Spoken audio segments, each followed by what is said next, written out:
17-18 വയസ്സ് സിദ്ധാം അമ്മയ്ക്ക് ഞാൻ ഭരതനാട്യം പഠിക്കണമെന്നും ഇതേപോലത്തെ പല കാര്യങ്ങളും ചേർന്ന് ഭയങ്കര ആഗ്രഹമായിരുന്നു. ബിക്കോസ് വളർത്തുന്ന സമയത്ത് അത്രയും പൈസയൊന്നും ഉണ്ടായിരുന്നില്ല വീട്ടിൽ.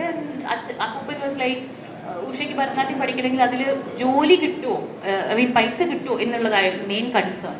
സോ അങ്ങനെ പല കാര്യങ്ങളും ഇപ്പോൾ എൻ്റെ അച്ഛനും അമ്മയ്ക്കും ചെയ്യാൻ പറ്റില്ല. My father is A brilliant violinist, he sings beautifully, അമ്മ യൂസ് ടു ഡാൻസ് ബ്യൂട്ടിഫുള്ളി. അപ്പോൾ അവർക്കൊന്നും ആ സ്വപ്നം മുമ്പോട്ട് കൊണ്ടുപോകാൻ പറ്റില്ല.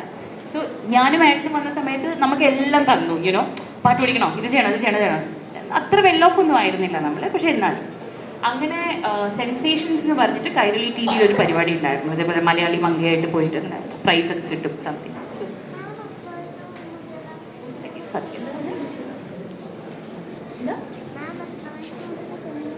കുറേ ആയി മോളെ, ഞാൻ എത്ര വയസ്സ് മുതലാണ് അഭിനയിക്കുന്നത്? വയസ്സായി.